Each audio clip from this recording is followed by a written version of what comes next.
I'm joined here today at Timothy Taylor's with Andy Leman, and this will be our 5 minutes with Faram segment. Okay, so can we just start with, what is your favourite hop, Andy? My favourite hop, I would say, is Fuggles. We also use whitbread Golding varieties and Goldings, but for me, Fuggles is such a unique hop. You know, it's a heritage variety which has been grown since the late 1800s, and for us, it does blend perfectly with the Golding varieties, and it gives a nice fruity, spicy character to the beer, and a minty edge to the beer as well. It just complements the citrusy side from the Goldings. So have you been using it as long as you can remember then? Oh yes, here forever.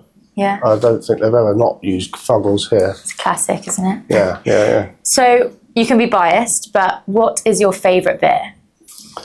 Well, of our stable, I would say Landlord, because Landlord is our classic pale ale. And how did Landlord come about? well, that's right. So it first brewed in 1953, and the guys who brewed it had Philip Taylor and probably a brewer called Grinrod was around then, and Alan Hay.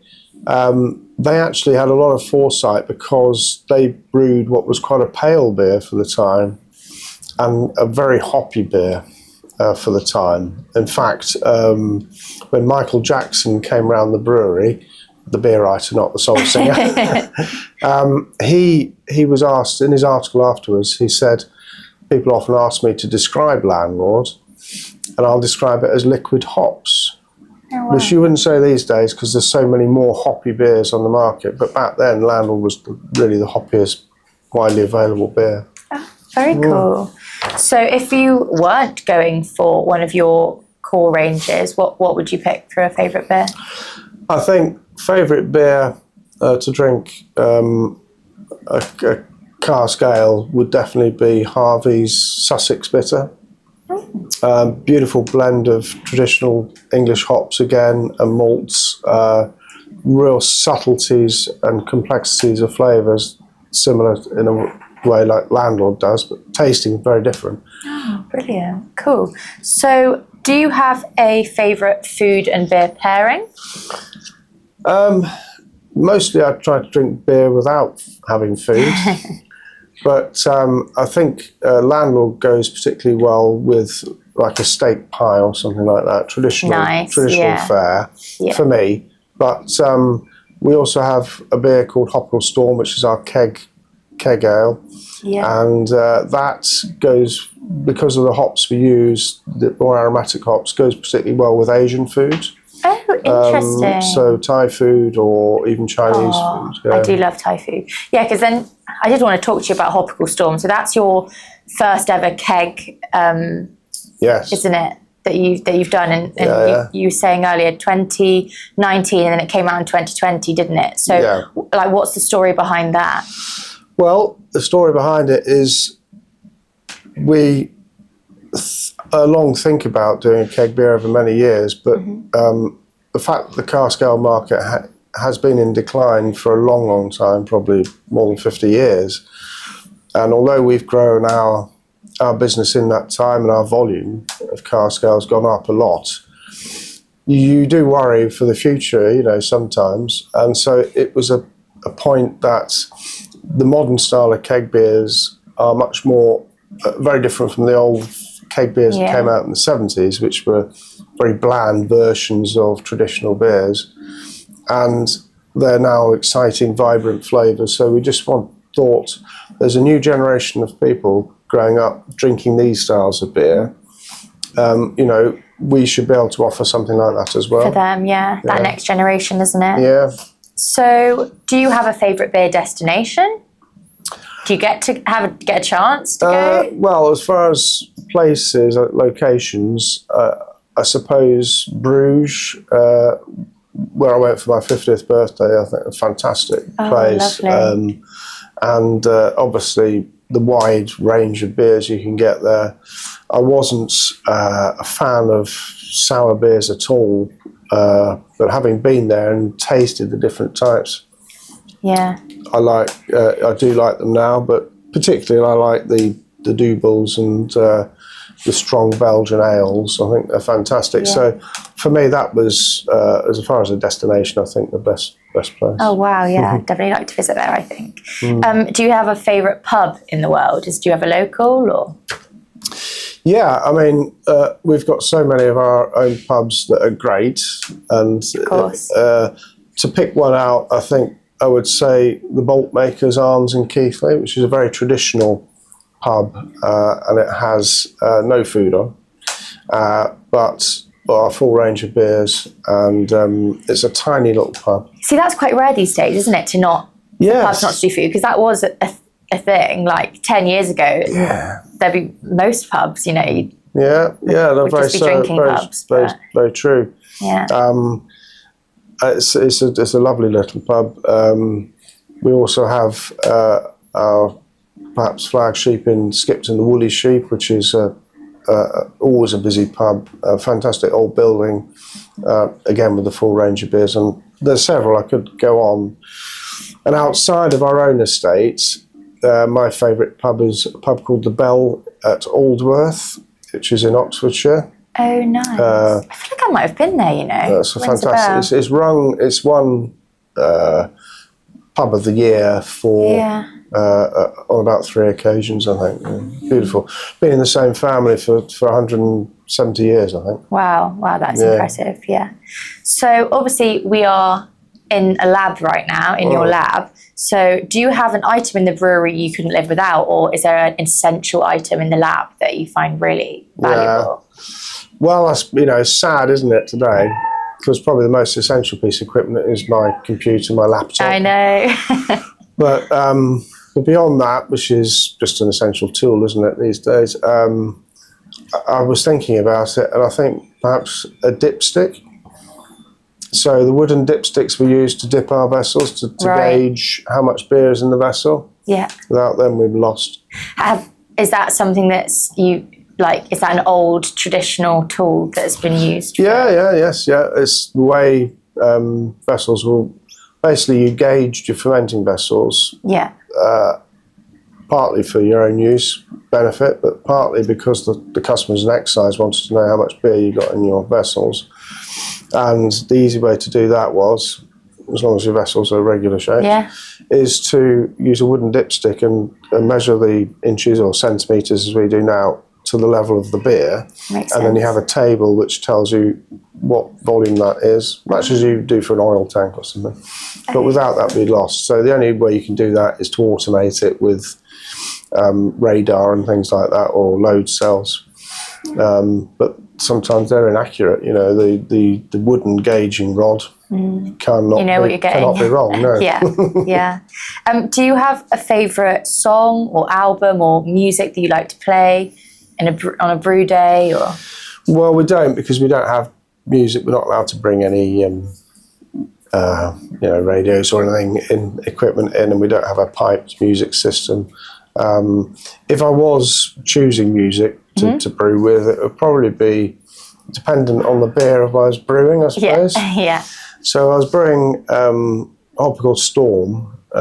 Maybe I'd use some punk rock, because when I grew up, punk was the big thing. So, do you have a specific artist? Well, the Clash or the Sex Pistols, probably one of their tracks, because when that's going, you can't fail to get up and enjoy yourself and crack on with brewing. Get going for the day. Yeah. I suppose if we were doing a more old-fashioned beer, perhaps like Poulter's Porter, our award-winning dark beer, I think perhaps then I might listen to some old Tyrannosaurus Rex, who were like a folky, hippie predecessor to T-Rex, who were the glam rock band in the 70s. I have to give them a listen on my way home. Yeah. So if you weren't in brewing or in the industry, what do you think you'd be doing? Not entirely sure. If I had enough money, I would have probably set up my own vineyard in England, because I've always been interested in wine as well as beer. my own brewery, but I think vineyard, growing vines, I have a vine in my garden, a Chardonnay vine, which fruits every year. Even in Yorkshire, ripens about once every 4 years. But do you do anything with it? Yes, I've made some, along with some grapes that we stole from a champagne vineyard. I've made some champagne and incorporated them by Chardonnay in that. So you actually went to Champagne then? We were on holiday in Champagne. It was post-harvest actually, so the grapes weren't of a use to anybody. But we picked a load off. Gorgeous! That's bucket list. That is. Brought them back and made it. Yeah, fantastic. Wow, amazing, cool. Do you have a big inspiration in brewing? Like someone you look up to or look to for advice or inspires certainly. you? I think through my career, when I came to Timothy Taylor's, I was fresh out of university. Mm-hmm. I'd done at Heriot-Watt University. I'd done some work at Breakspear's Brewery in Henley at the original brewery before that was closed down to get some kind of practical experience. But it wasn't really till I came to Timothy Taylor's in 1987 that I started learning about making beer properly. And the guy who was my influence was Peter Ells. So he was the previous head brewer to me. Wow. So I worked with them for nearly 30 years, and he really showed me everything about practical brewing that I needed for the rest of my career. So. Amazing.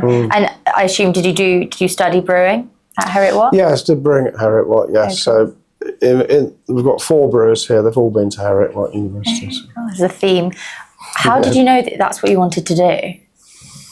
Well, it was more a question of I ended up doing brewing. I started off doing home brewing, as I suppose most people who get in brewing do, and it went down quite well. The story behind that was that my dad, we lived in a village, and back then... Near here? No, this is down south. I grew up near Newbury in Berkshire. Oh, nice. But in a village called Cheveley, but back then, so this was like the late 70s, early 80s, it was fairly acceptable for people who were underage to go into a pub and be allowed to drink alcohol as long as it didn't cause any nuisance. So that's what me and my mates all did. But my dad didn't really like that too much because he liked to go in there for a drink himself and got a bit fed up of seeing us all in there. So he tried to get the licensee to ban us, who he wouldn't be fair to him. He said, no, they behave themselves. They sit around the corner. They don't upset. They're polite when they come up to the bar. So he tried a different tack, and he said to me, right, instead of you and your mates going down the pub to drink beer there, I'll show you how to brew beer, because he made wines, country wines, and then your friends can come here and drink your beer here safely and legally. Wow. But it backfired, you see, because what happened was we still all went down the pub, and then when the pub shut, everybody came back to my place. So then we kept them awake at night. We kept my dad awake then, you know. Oh, but good. yeah, so that's... Oh, that's a nice story. So have you ever been to any beer festivals? Oh, yeah. God, yeah. It's really is. Yeah. Hundreds probably, yeah. You like going to? Yeah, I do.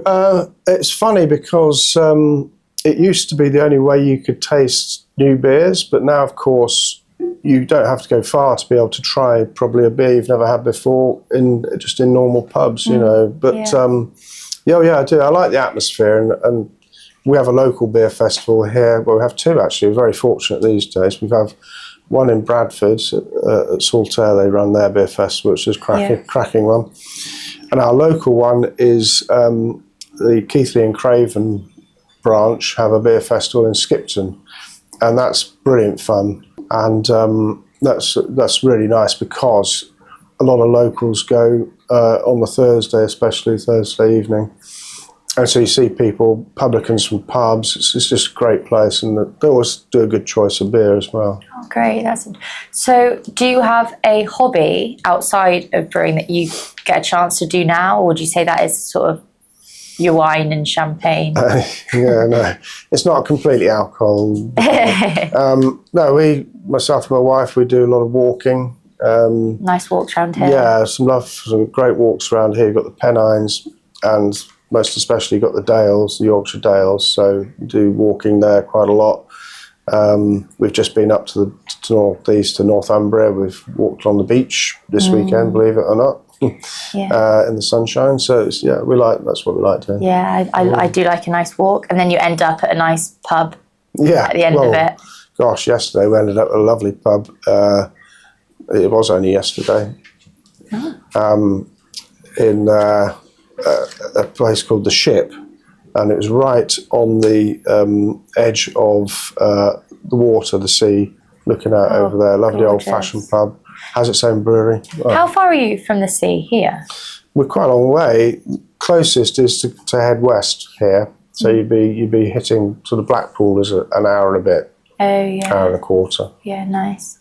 So, what's the last beer that you brewed? Last beer that I brewed? Well, Landlord, unsurprisingly. Yeah. We brew Landlord most days. Yeah. We brew Monday to Thursday, and we do 2 mashes a day. So in a typical week, out of those 8 mashes, 6 or 7 will be Landlord.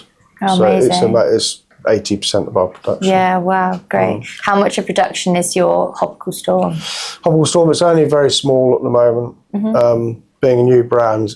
Yeah. And launching a keg beer we found it more challenging than our cask, which we're known for. Yeah, sure. We have a reputation for, and it's a slightly different product on the bar, and it's much more competitive, perhaps, than we've been used to on the cask side. Takes time, doesn't it? Takes time, but it's growing. Every month it grows. That's in amazing. volume, so we can't really complain. Yeah, and then my next question was going to be Fuggles or Golding, but you've pretty much answered Oh, sorry, we've done that already. yourself. So Fuggles, obviously. So then, final question, what is next for you in the industry? Next for me or for the brewery? Both. Oh, right, okay. Well, I mean, next for the company is really just to consolidate not in cutting brands, but consolidate the brands we have, keep them going, possibly supplement with another brand, but it's not really our thing to do many new brands, you know. Yeah. I hear with horror, you know, these people who do a different brew every week they've never done before, because we just can't do that because of our facilities and structure of our production plant.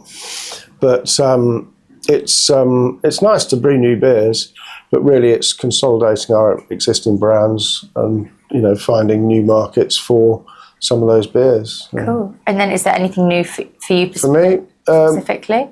Not particularly, no. We've got a massive 5-year plan of projects coming on, which my second brewer Nick and senior brewer Tom are very involved in, and that's to really modernise some of the brewing plants without changing the way we brew, and to give us some extra capacity for storing conditioning beer, and that's happened. The work starting on that. We've had all the permissions from the board, and we just need to. There's a lot of prep work to do to get there, but that's our big thing for the future now. Oh, it's exciting. Yeah, we're very fortunate because the family's always invested money in the business, and you know, this is £9 million, and it's a lot of money for us. But wow. You know, over the years, there's been more than that spent over the last 20 years. You know, is that what they're going to be investing into this 5-year plan? Yeah. Sort of thing? Wow, that's amazing. Yeah, so it's for a relatively small brewery. Yeah, I mean, your facilities are very impressive. Yeah. So it's done a lot, but you know, you must never stop, and that's the mistake other family brewers have made in the past, where they haven't invested in the place, and then they get to the point where they say, well, we must do this to upgrade it, and they find out it's so much money that they can't afford to do it, and they end up selling up the brewery, you know. But you know, for us, we've developed the plant, we've made the place, you know, we've refurbished places that were needed upgrading, and so it's we've been lucky.